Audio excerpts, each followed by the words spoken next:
Bonjour à toi, alors j'espère que tu vas bien. Alors dans la vidéo du jour, je vais te parler de génération d'idées. Est-ce que tu as 1000 idées qui passent par ta tête par jour? Tu te sens un peu dépassé par tout ce flot de créativité qui te traverse et que tu ne sais pas vraiment comment faire pour manifester toutes ces idées. Alors si tu es dans ce cas-là, écoute, reste avec moi et je t'explique comment moi je fais juste après ça.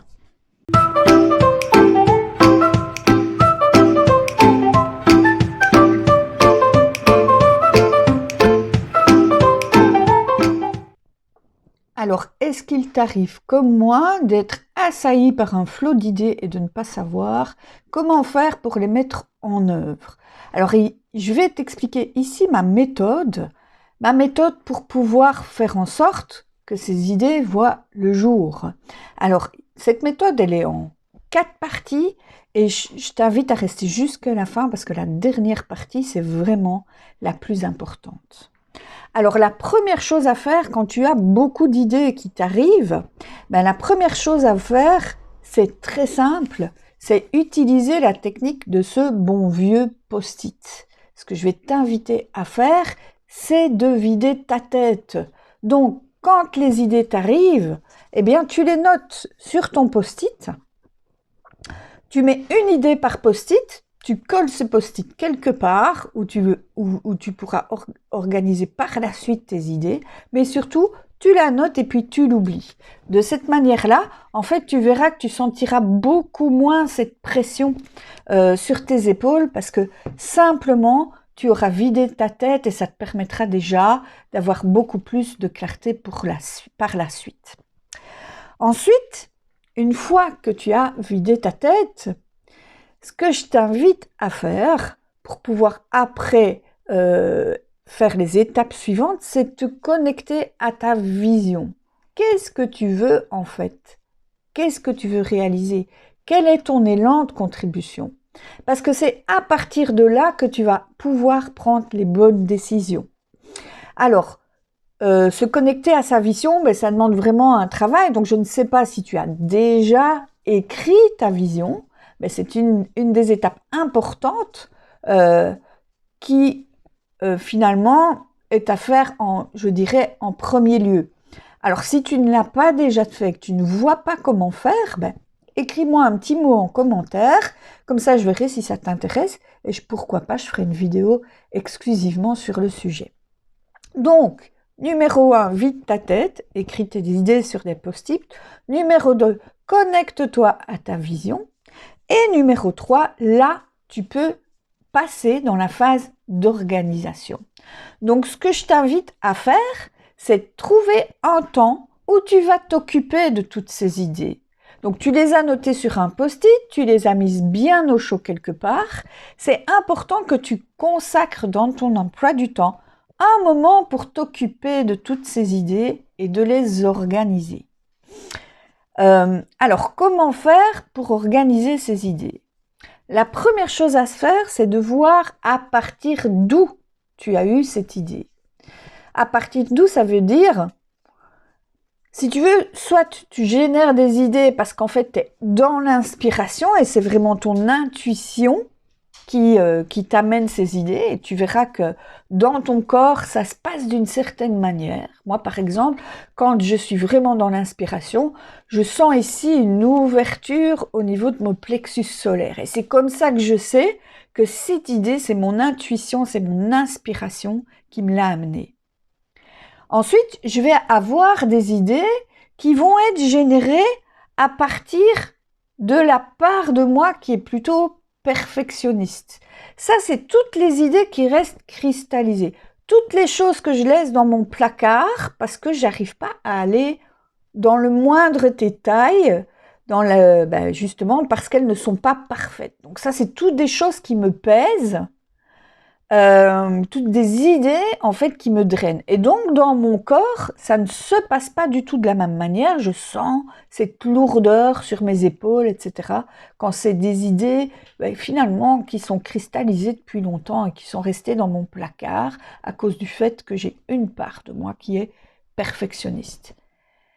Et puis ensuite, il y a les idées que je vais générer pour ne pas passer à l'action. C'est les idées qui sont générées par la part de moi, en fait, qui ne se sent pas tout à fait capable.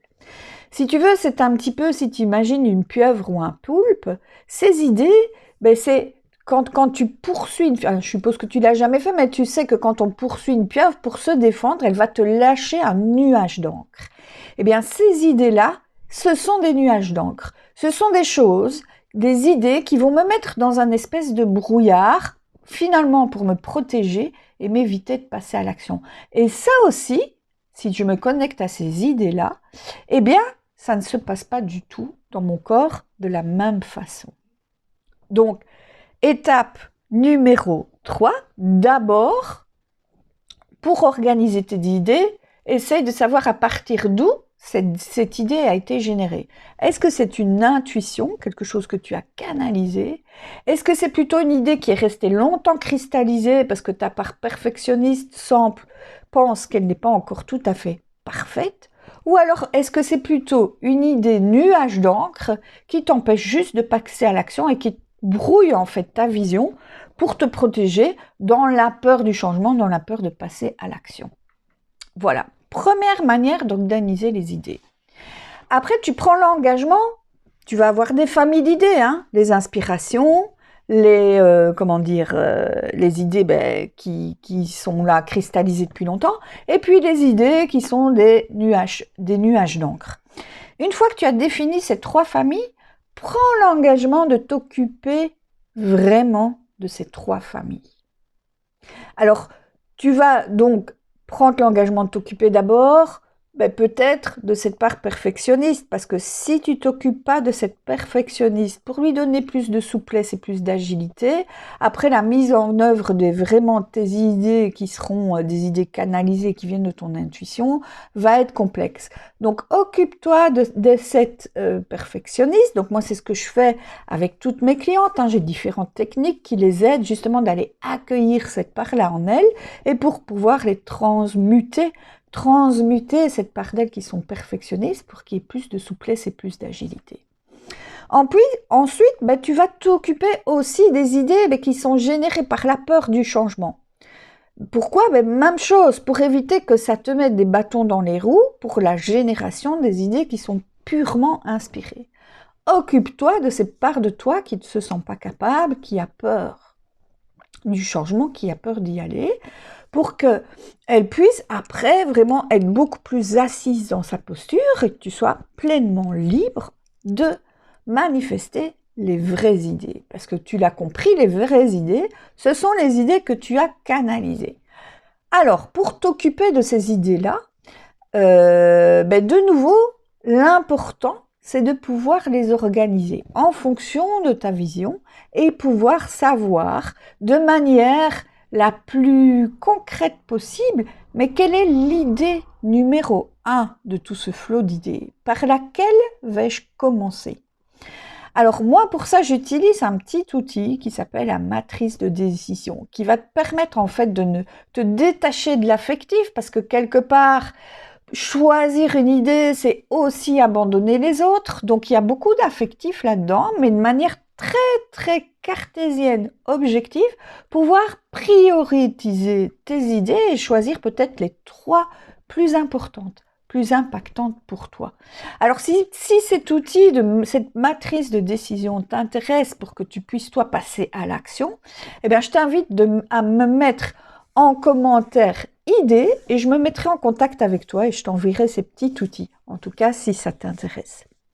Puis une fois que tu as organisé toutes tes idées, que tu as finalement le top 3 des idées que tu veux réellement mettre en œuvre, là, ce qui est important, et ça c'est la 4e et comme je te disais, la plus importante étape de cette méthode, c'est de décider de la mettre en œuvre. C'est de prendre la décision chaque jour de faire un petit pas vers la concrétisation de cette idée pour que finalement, petit à petit, tu arrives à manifester jusqu'au bout l'idée numéro 1 que tu as canalisé avec ton intuition.